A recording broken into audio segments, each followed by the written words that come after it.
Assalamualaikum warahmatullahi wabarakatuh. Pada video kali ini saya akan mereview sedikit tentang buku yang berjudul Al-Quran The Ultimate Script. Pada buku kali ini saya akan mengambil bab tentang langkah perbaikan kembali ke fitrah, yang diantaranya meliputi tentang langkah pertama yaitu berpikir, kedua tekad, ketiga pengondisian pikiran, keempat pengendalian pikiran, kelima pengendalian perasaan, dan yang keenam mengingat. Langsung saja, apa itu yang dimaksud dengan langkah perbaikan kembali ke fitrah? Saya akan jelaskan sedikit.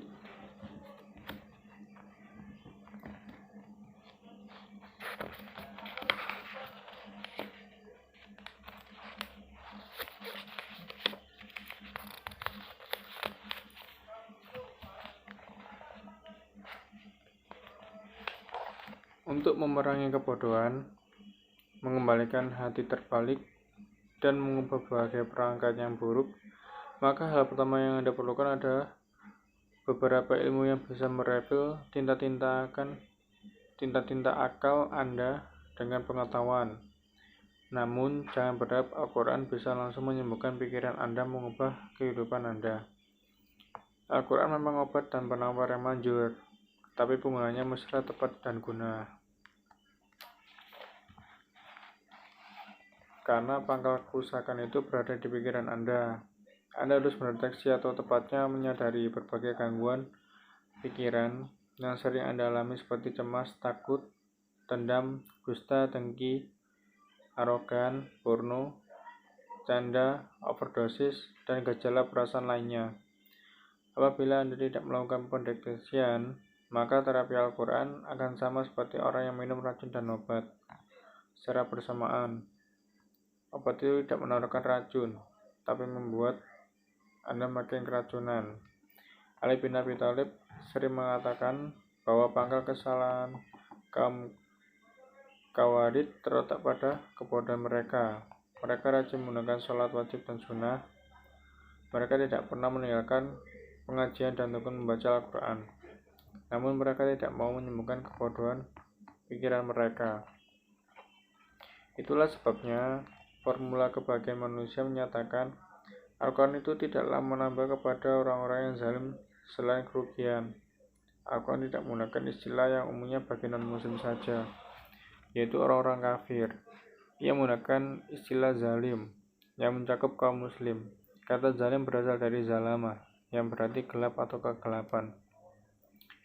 Orang yang menjalankan perintah Allah SWT dalam kebodohan sama seperti orang buta yang berjalan di siang hari. Mereka adalah orang-orang yang membaca Al-Quran dengan pikiran-pikiran gelap dan jauh dari cahaya akal yang bersifat terang dan menerangi. Cahaya Al-Quran tidak akan menuntun mereka menuju keselamatan. Bahkan sebaliknya, mereka akan jatuh ke jurang kebinasaan dan kesengsaraan. Sama seperti orang-orang kafir yang enggan mencari petunjuk lewat Al-Quran. Untuk itu, kita perlu berhenti sejenak dan membuang tinta-tinta kebodohan yang mengisi pikiran Anda. Anda harus berani mengatakan bahwa Anda bukan seseorang dokter. Anda bukan arsitek alam semesta. Anda bukan dokter pakar yang mahir membaca peta. Sadarilah bahwa hampir semua pendaki gunung mampu membaca peta. Tapi banyak di antara mereka yang tersesat karena tidak tahu apa yang akan merasa hadapi setelah mengikuti petunjuk itu. Ketahuilah bahwa orang yang mengetahui ilmu kesehatan itu berbeda dari orang yang merasakan kesehatan dan mengetahui rahasia-rahasianya. Kini, rahasia itu sudah di tangan Anda.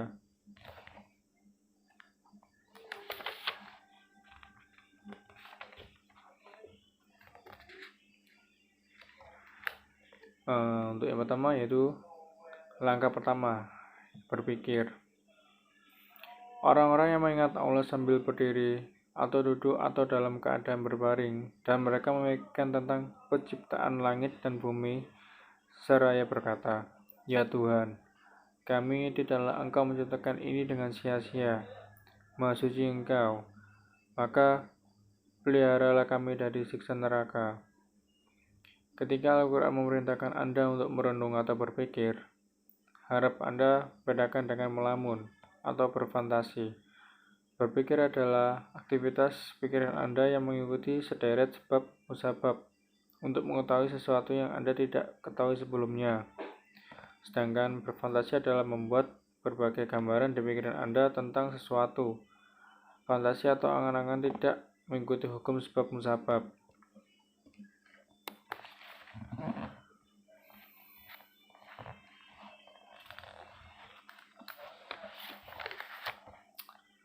Dan di antara manusia ada orang-orang yang membantah tentang Allah tanpa ilmu pengetahuan, tanpa petunjuk dan tanpa kitab atau wahyu yang bercahaya. Untuk menyelamatkan pikiran Anda dari kebodohan, Anda memerlukan pengetahuan yang paling mendasar, yaitu beberapa kiat yang mampu menunjukkan akal Anda untuk berpikir secara benar. Anda harus memahami kerja akal sebelum mendekonstruksi kebodohan. Anda harus memahami di mana kesalahan berpikir Anda terjadi. Ini adalah tahap penentuan gejala-gejala falasi berpikir atau letak kesalahan pikiran Anda. Logika tidak sulit dipahami karena yang Anda butuhkan adalah prinsip-prinsip dasarnya saja. Jadi, Anda tidak perlu menjadi Aristoteles untuk memahami pengetahuan ini. Saat ini banyak kaum muslim yang menyepelekan ilmu logika. Hampir semua muslim mau mempelajari fungsi organ-organ tubuh mereka, seperti lambung, liver, jantung, ginjal, usus, dan paru-paru. Akan tetapi masih banyak saja kaum muslimin yang belum mau mempelajari fungsi akal mereka dan bagaimana akal itu bekerja.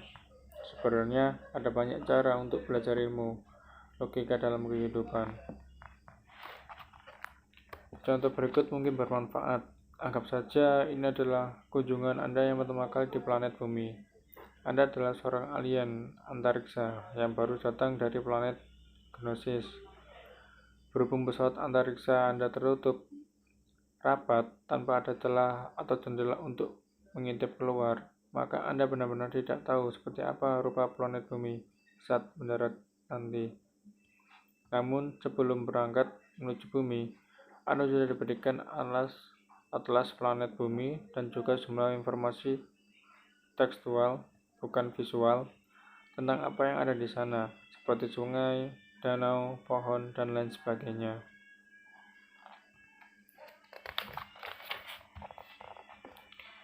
Langkah kedua, tekad.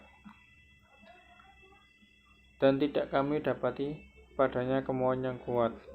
Banyak keburukan yang dialami manusia disebabkan lemahnya tekad pengabdian mereka pada Allah SWT. Hal ini terjadi di semua level kehidupan manusia.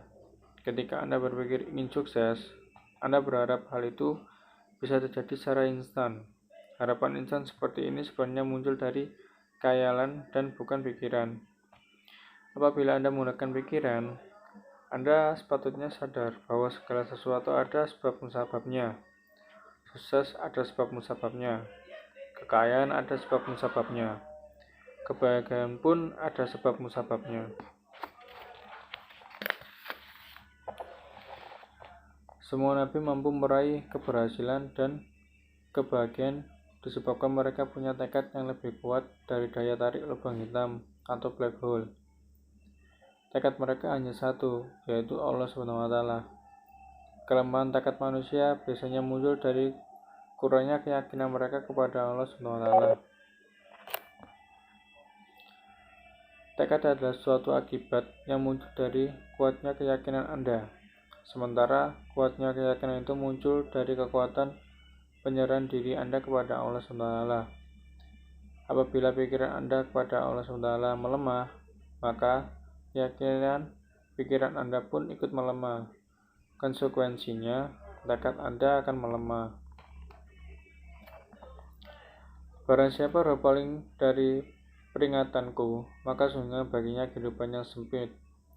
Untuk itu, perlu diperhatikan bahwa energi tekad secara otomatis akan melemah jika penyebab-penyebab yang menguatkan energi tekad itu hilang dan berkurang.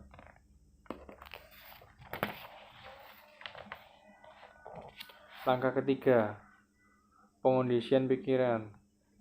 Saat tubuh Anda kelebihan bobot, Anda tentu ingin menurunkan kembali bobot badan Anda ke batas ideal. Untuk mencapai proses itu, Anda akan melalui tahap-tahap berikut ini. 1. Menyadari bahwa bobot tubuh Anda sudah melewati batas ideal. 2. Bertekad untuk menurunkan berat badan Anda. 3. Mengetahui cara menurunkan bobot tubuh dan cara untuk menjaga kenaikan berat badan. 4. Mempelajari apa yang bisa menurunkan berat badan Anda, seperti jenis makanan yang harus dikonsumsi dan dihindari. 5. Melakukan olahraga atau aktivitas fisik yang bisa membantu proses penurunan badan dan lain sebagainya. Dalam konteks ini, setelah Anda membangun tekad yang kuat untuk tidak menyimpang lagi dari fitrah Allah SWT, langkah berikutnya adalah menyimak nasihat yang bersumber dari peta kehidupan. Semua tinta Qur'ani yang baru itu akan mendorong emosi Anda untuk memunculkan berbagai perangai manusia Qur'ani yang ingin diwujudkannya. Walaupun pada tahap ini Anda belum berhasil mencapai semua tinta kebodohan dari pikiran Anda, namun pertarungan Anda kebodohan dan pengetahuan pasti berkecamuk di pikiran Anda. Hal ini seperti pengaruh antibiotik yang sedang melawan berbagai penyakit di tubuh Anda. Dalam proses penyembuhan penyakit fisik yang menggunakan antibiotik, seorang dokter profesional biasanya akan memberikan sebuah kapsul antibiotik yang Anda harus konsumsi, entah 2 atau 3 kapsul per hari. Jika dosis yang dianjurkan dokter itu tidak dipatuhi, maka konsekuensinya penyakit Anda kebal terhadap antibiotik tersebut. Proses penyembuhan pun akan semakin sulit dan lambat. Belum lagi perlunya peningkatan dosis dan adanya pengaruh negatif lainnya. Al-Quran menjelaskan bahwa waktu yang dibutuhkan untuk mengobati pikiran Anda adalah sekitar 40 malam secara berturut-turut. Untuk itu, Anda harus mengondisikan pikiran Anda dan bersedia masuk ke Mutasyifa Ilahi atau rumah penyembuhan ilahi. Selama proses penyembuhan pikiran, Anda tidak diperbolehkan mengkonsumsi pikiran-pikiran buruk yang tidak sejalan dengan nasihat Al-Quran. Hal ini mirip dengan proses pengobatan seorang pasien yang masuk rumah sakit. Tentu saja, semua ini tergantung dari tingkat kekronisan penyakit Anda. Sebagian penyakit hanya memerlukan beberapa menit atau jam untuk sembuh, sementara proses penyembuhan beberapa penyakit lainnya bisa selama sehari, seminggu, sebulan, setahun, bahkan lebih dari itu.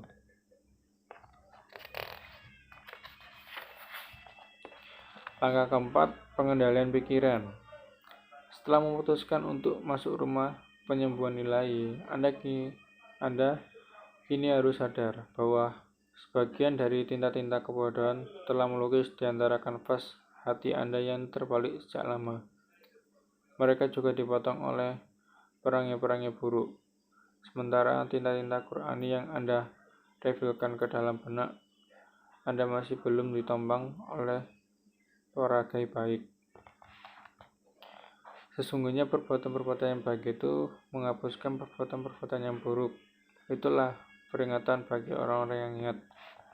Dalam hal ini, pengetahuan Anda tentang sesuatu penyakit tidak serta-merta menghilangkan penyakit Anda. Alasannya, mengetahui obat dari sesuatu penyakit dapat tidak meminum obatnya, maka mustahil obat itu bisa melemahkan penyakit yang lagi bercokol di tubuh Anda. Al-Quran sebagai formula pengobatan sejati manusia mengajarkan bahwa ia adalah penawar racun dan obat yang bisa menyembuhkan penyakit Anda.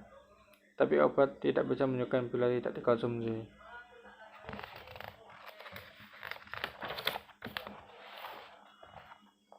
Untuk mengonsumsi Al-Quran, Anda harus mengingat pikiran Anda dengan Allah SWT melalui Al-Quran. Kini Al-Quran adalah dokter yang menasihati Anda. Ilmu kedokteran membuktikan bahwa keraguan dari pikiran seorang pasien terhadap dokternya mengakibatkan pasien itu meragukan teknik pengobatannya. Apabila pikiran Anda meragukan Al-Quran, berarti Anda masih belum bisa disembuhkannya. Cara untuk melewati hari-hari penyembuhan pikiran Anda adalah dengan memikirkan setiap hari. Namun Anda tidak perlu melakukan persiapan untuk berpikir selama 40 hari ke depan sekaligus. Cukup sehari saja. Just do it one day at a time. Bentuklah kebiasaan ini setiap kali Anda terbangun dari tidur di pagi hari. Ambillah waktu 15 menit setelah sholat subuh dan baca Al-Quran setiap pagi untuk merasakan pikiran Anda dan juga mengenali perasaan Anda. Kenalilah perasaan apa yang Anda rasakan pagi itu, seperti takut, khawatir, murung, dusta, benci, kesal, putus asa, dan lain sebagainya.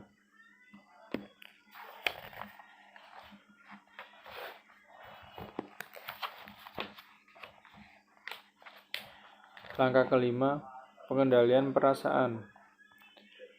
Dan adapun orang-orang yang takut kepada kebesaran Tuhannya, yang menahan diri dari keinginan bawah nafsunya, maka sesungguhnya surgalah tempat tinggalnya. Perasaan Anda adalah hasil dari tulisan-tulisan pikiran di hati. Perasaan adalah efek berpikir. Semakin banyak tindak-tindak kebodohan di benak atau akal Anda bergerak, maka tulisan Anda di lembaran hati akan carut-marut dan mengarah pada pembentukan energi negatif. Energi negatif ini akan menyusun dan membentuk elemen-elemen keburukan, lalu meledak di dalam lahirlah melalui perantaran fisik atau tubuh Anda.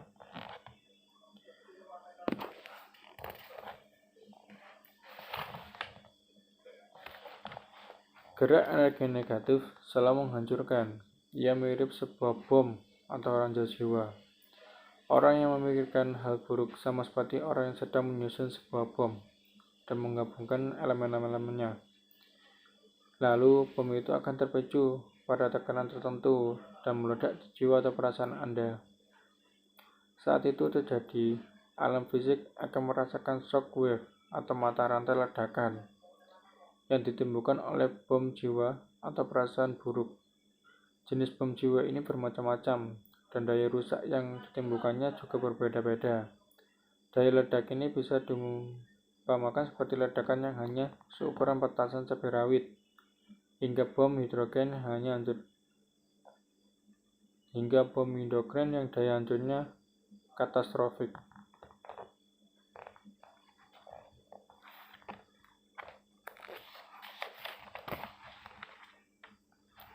Langkah ke-6 dan terakhir, mengingat.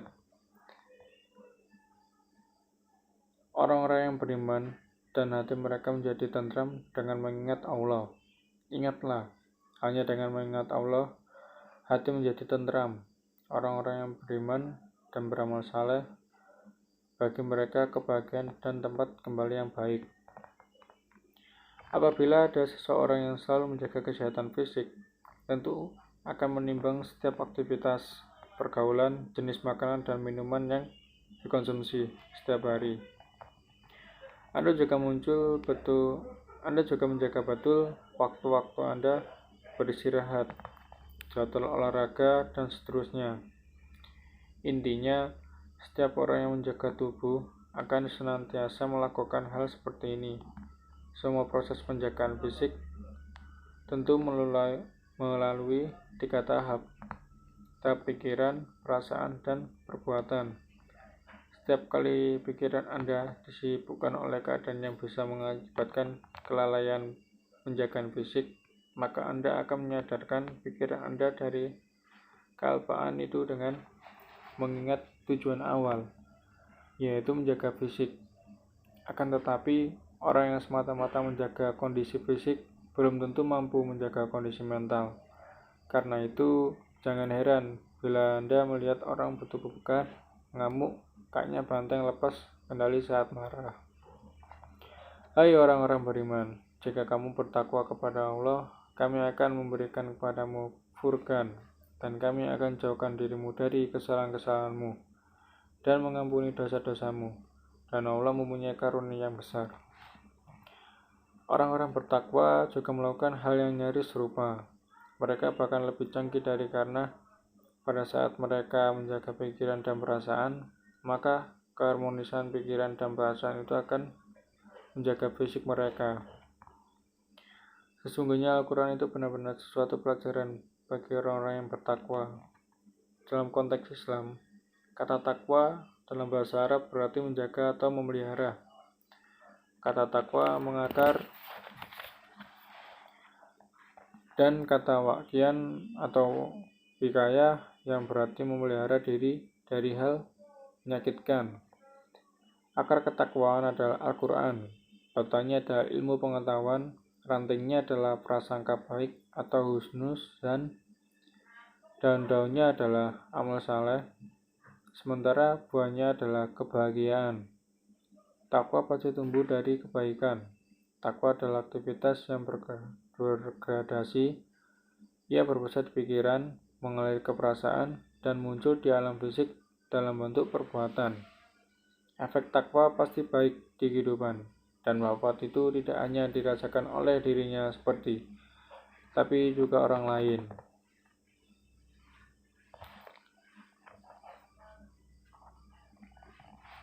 Kehidupannya di dunia laksana cahaya atau mencusur yang menerangi kehidupan orang lain. Ia bagaikan seorang dokter di tengah masyarakat yang sakit dan yang membutuhkan perhatian serta pertolongannya. Takwa adalah penjagaan pikiran dari kebodohan, menjaga jiwa atau perasaan dari kebutuhan, dan menjaga perbuatan baik dari berbagai hal yang bisa merusaknya. Takwa hanya bisa ditempuh dengan jalan mengingat Allah SWT di setiap keadaan.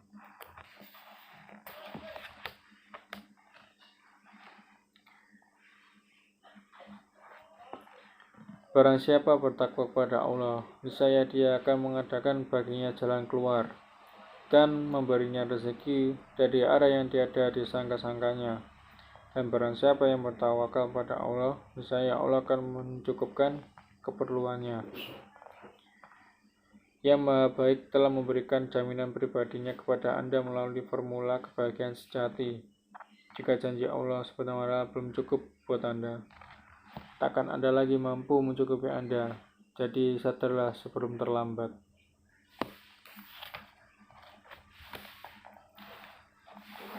Sekian penjelasan review dari buku tentang Al-Quran The Ultimate Script mengenai bab yang saya tentukan, yaitu langkah perbaikan kembali ke fitrah. Sekian dari saya. Bila ada perkataan atau ucapan yang kurang berkenan, saya minta maaf. Saya akhiri. Wassalamualaikum warahmatullahi wabarakatuh.